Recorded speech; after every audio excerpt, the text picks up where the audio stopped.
कांग्रेस जो गजा पट्टी पे बमबारी हो रही है इजराइल की तरफ से, उसके वीडियोस शेयर किए जा रहे हैं कांग्रेस की तरफ से। ये भारतीय जनता पार्टी की तरफ से इल्जाम लगाया गया है, तुष्टीकरण की राजनीति कर रही है कांग्रेस।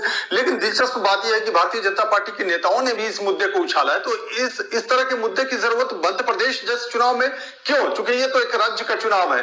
कहां फिलिस्तीन, कहां इजराइल, कहां हमास, कहां गजा पट्टी और कहां मध्य प्रदेश। देखिए फैजी साहब, अभी जब आपने मुझे बताया कि हमें इस विषय पर चर्चा करनी है, तो मैंने कुछ बड़े चैनल जो हैं उनकी वीडियोस देखी, और उन वीडियोस में मैं देख रहा था कि कांग्रेस के नेता वो कार्यक्रम जो उनकी जो चुनावी सभाएं हो रही हैं वहां पर 2 मिनट का मौन करा रहे हैं फिलिस्तीन के और जो हमास जो युद्ध है, तो जो हमास के जो हताहत लोग हैं उनके लिए। तो ये अपने आप में एक गंभीर विषय है। हिंदुस्तान का मुसलमान, मुझे नहीं लगता कि किसी और मुल्क में कहीं कोई आतंकियों के खिलाफ कोई युद्ध हो रहा है। उसके मैं रोकना चाहूंगा, जो है वो क्लियर करें, आप एक चीज क्लियर करें, हमास के लड़ाके या आतंकी जो भी हो उनकी मौत पर वहां मौन रखा जा रहा है या फिलिस्तीनियों की मौत पे मौन रखा जा रहा है, ये जरा क्लियर करें आप। आपने इल्जाम लगाया। देखिए फिलिस्तीन जो है हमास को खत्म करने में सहयोग तो कर नहीं रहा। जाहिर सी बात है हमास का वो पक्ष भी ले रहा है।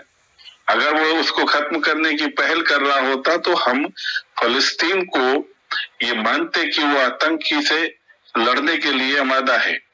मगर चूंकि फिलिस्तीन की तरफ से किसी प्रकार की कोई भी ऐसी गतिविधि चूंकि नहीं दिखाई दे रही है, तो ऐसे में आपका साथ में सहयोग जो है वो आपको वो कैटेगराइज नहीं करता जिस चीज के लिए आप मेरे से सुनना चाह रहे हैं।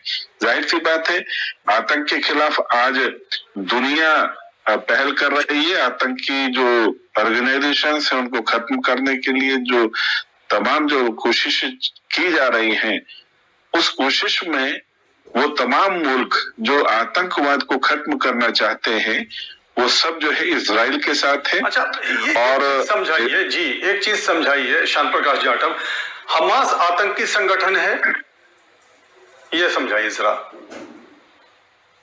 देखिए जिस तरीके की गतिविधियां हमने देखी हैं और सभी मुल्क जो है उन्होंने जिस तरीके से हमास की गतिविधियों को आतंकी करार किया है, तो जाहिर सी बात है कि वो आतंकी मुल्क ही, आतंकी ऑर्गेनाइजेशन ही उसको माना जाएगा। उसको आतंकी संगठन घोषित किया जाए भारत की तरफ से, ये क्यों मांग की गई है जब है? तो मैं वही बात कह रहा हूँ ना कि अभी मैं ये बात कहूँ कि वो हमास जो है आतंकी संगठन है। अभी चूंकि जिसके साथ में इजराइल के साथ में हमास का जो सीधा सीधा युद्ध हो रहा है, और हमास ने जिस तरीके से इजराइल के ऊपर पहला अटैक किया, वो प्राइमा फेसी सीधा सीधा दिख रहा है कि वो जो है जाहिर सी बात है वो वहां पर प्रसाद तो बांटने आए नहीं। आपने खुद देखा, हमने खुद देखा, छोटे छोटे स्कूटर टाइप के हेलीकॉप्टरों से जाकर के उसके ऊपर जो हमला किया, उसको क्या कहेंगे आप? चले जाएंगे हम लोग, लेकिन हम लोग मौजू पे रहे, हम लोग जो मध्य प्रदेश के चुनाव हो रहा है वहीं रहे। तो क्या इन मुद्दों की जरूरत मध्य प्रदेश के चुनाव में है? ये तो कांग्रेस के नेता जो हमारे साथ में प्रवक्ता बैठे हुए वो बताएंगे कि वहां एक सभा में, चुनावी सभा में किस आखिर ये 2 मिनट का मौन रखने की जो स्थिति जो है वो क्यों पैदा हुई। क्या वहां पर इजराइल के जो लोग मारे गए थे उनके लिए भी 2 मिनट का मौन रखा गया? वो आतंकवादी गतिविधि है या नहीं है, चलो उसको एक तरफ रखते हैं।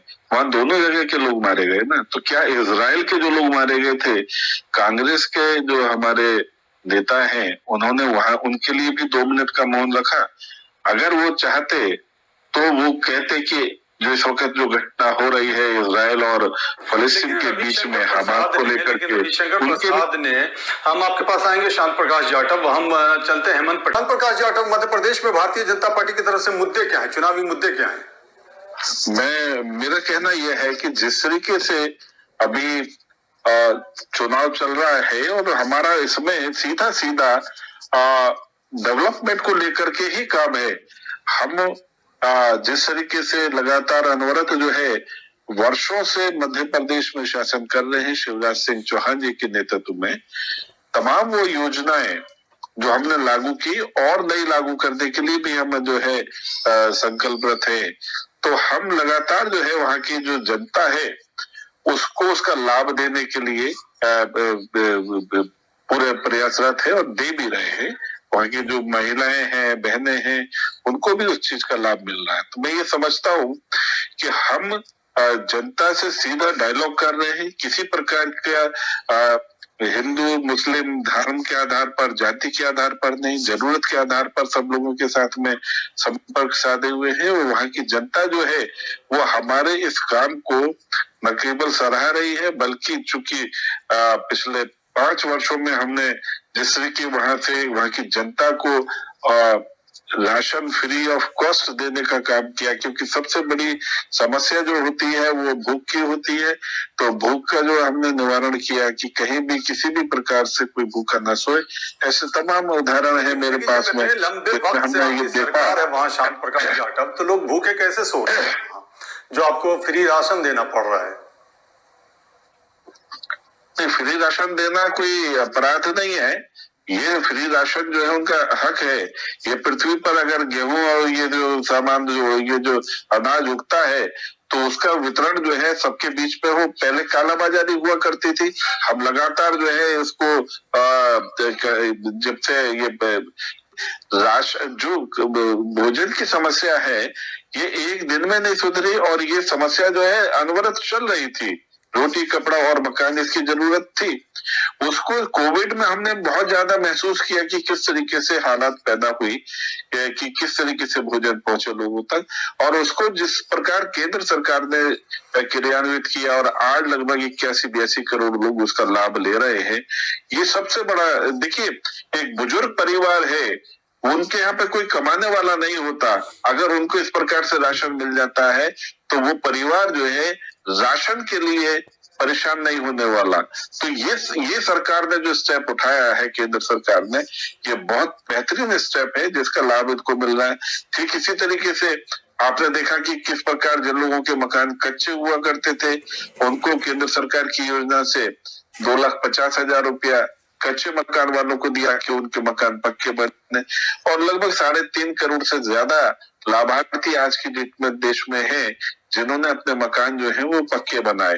पहले ये जो योजनाएं रहा करती थी उसका लाभ सीधा जनता को नहीं मिलता था, मगर है वो 100% उनका लाभ उन लोगों को मिलता है। जी बताएं। जी मैं सवाल कर लूं, अभी आपने कहा 80 करोड़ लोगों को ये इस योजना के तहत लाभ पहुंचाया जा रहा है, यानी फ्री राशन की बात आप कर रहे थे शायद।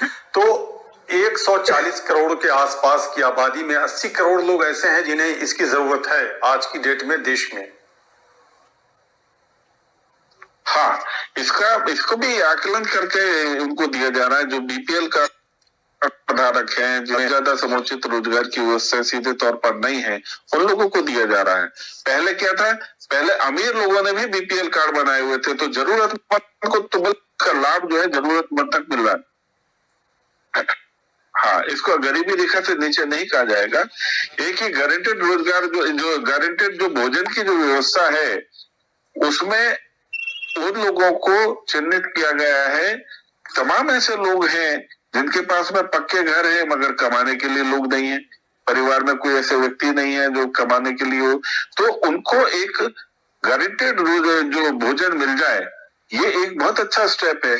आपको मैं बताऊं फैजी साहब, ग्रेटर कैलाश जैसी जगह पर भी कुछ घरों को मैं जानता हूं जिनके पास में खाने के लिए, लाइट का बिल देने के लिए व्यवस्था नहीं है। उनके बच्चे दूसरे देशों में बहुत बेहतरीन तरीके से रह रहे हैं। इसके लिए जिम्मेदार कौन है? नहीं, जिम्मेदार कोई नहीं है। देखिए, जिम्मेदार कोई नहीं है, जिम्मेदार हालात होते हैं। बच्चे छोड़ करके चले जाते हैं। अब 80 साल की उम्र में, 65 साल 70 साल की उम्र में कोई बुजुर्ग जो है वो रोजगार तो करने से रहा, उनको तो रोजगार नहीं कर पाएंगे। तो ऐसे में सरकार अगर चिंता कर रही है ऐसे लोगों की जो काम करके नहीं कमा सकते, उनको एटलीस्ट भोजन तो मिल रहा है। ठीक है, जब हम मध्य प्रदेश पे जिक्र करें तो ज्यादा बेहतर है, और ये संख्या 80 करोड़ की है। चलिए हम फिर आएंगे शांति प्रकाश जाटव आपके पास, लेकिन हेमंत पटेल आपके पास आते हैं। हेमंत पटेल संक्षेप में जवाब चाहेंगे। मध्य प्रदेश में क्या है चुनावी मुद्दे, लोगों के बीच में सबसे ज्यादा चर्चाएं किन बातों की है? देखिए, मध्य प्रदेश में अगर सेगमेंट बांटे हम, तो मैं सेगमेंट के तौर पे अगर बात करूं तो युवाओं को चाहिए रोजगार जी, महिलाएं चाहती हैं स्वरोजगार जी, ठीक है, और जो युवा इस प्रकार के हैं जो एजुकेशन में इस समय हैं, तो वो अपनी शिक्षा जो है, शिक्षा चाहते हैं कि आज इंजीनियरिंग की जो पढ़ाई है वो बहुत महंगी हो गई है, चिकित्सा की पढ़ाई जो है बहुत महंगी हो गई है।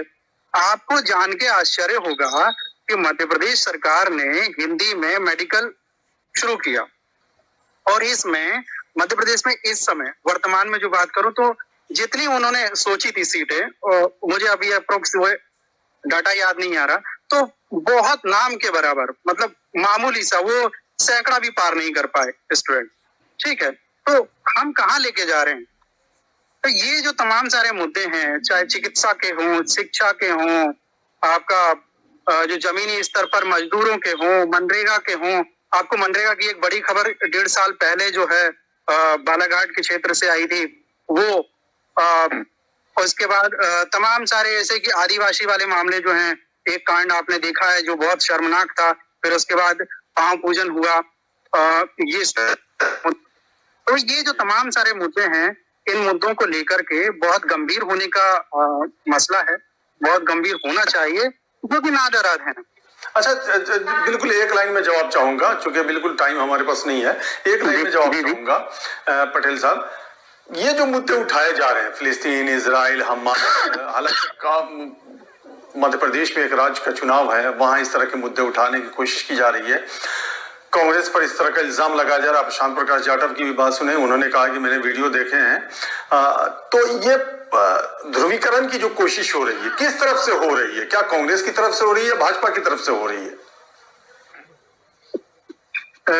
देखिए, दोनों ही अपने अपने मामले में लगे हुए हैं। सिर्फ फुटबॉल की स्थिति बीजेपी में भी है और कहीं ना कहीं कांग्रेस में भी है।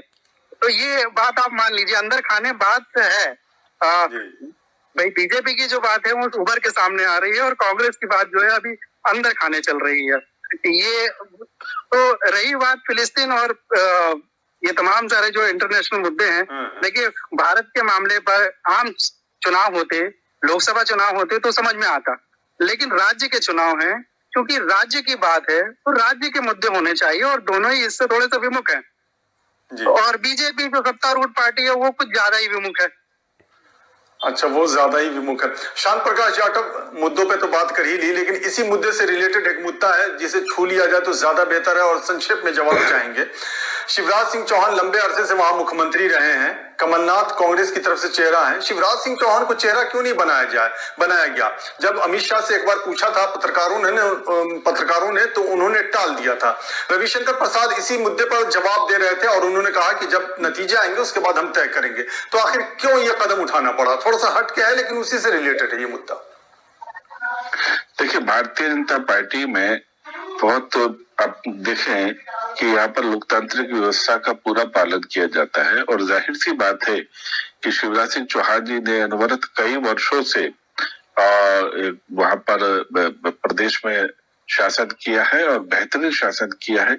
जाहिर सी बात है कि उसके शासन का जो वो करा है उन्होंने, उसका लाभ हमें मिलेगा, और जो भी हमारा विधायक दल तय करेगा जो चुनाव के बाद में, वो मुख्यमंत्री बनेंगे। शिवराज सिंह चौहान जी इस बार नहीं है,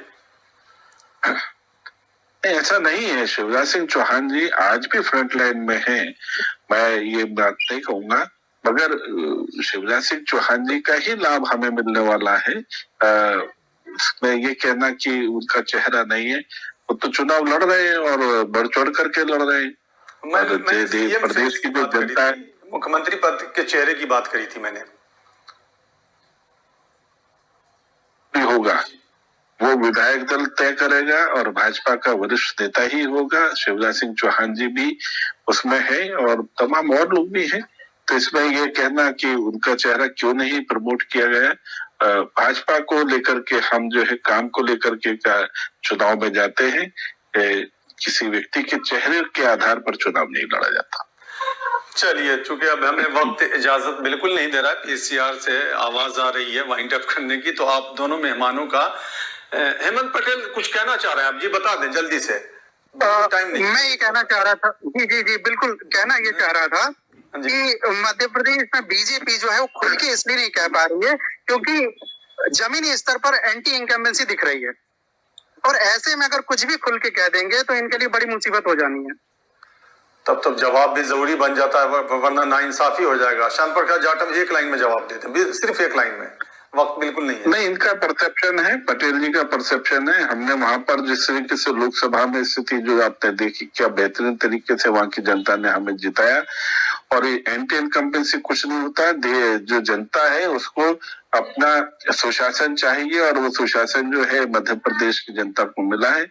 जनता जो है वहां की बहुत बेहतरीन तरीके से हमें जिताने वाली है। लेकिन सवाल तो उठते ही है कि जब ये सब चीजें हैं सामने, तो फिर फलस्तीन इजराइल का मुद्दा क्यों उठाया जा रहा है मध्य प्रदेश के चुनाव में, जबकि ये राज्य का चुनाव है। आप दोनों मेहमानों का बहुत बहुत शुक्रिया। हेमंत पटेल आपका भी बहुत बहुत शुक्रिया, और श्याम प्रकाश जाटव आपका भी बहुत बहुत शुक्रिया। हालांकि कांग्रेस के शिबली मंसूर हमारे साथ जुड़े थे, लेकिन वो फिर डिस्कनेक्ट हो गए, जिसकी वजह से उनसे सवाल नहीं पूछ पाए हम।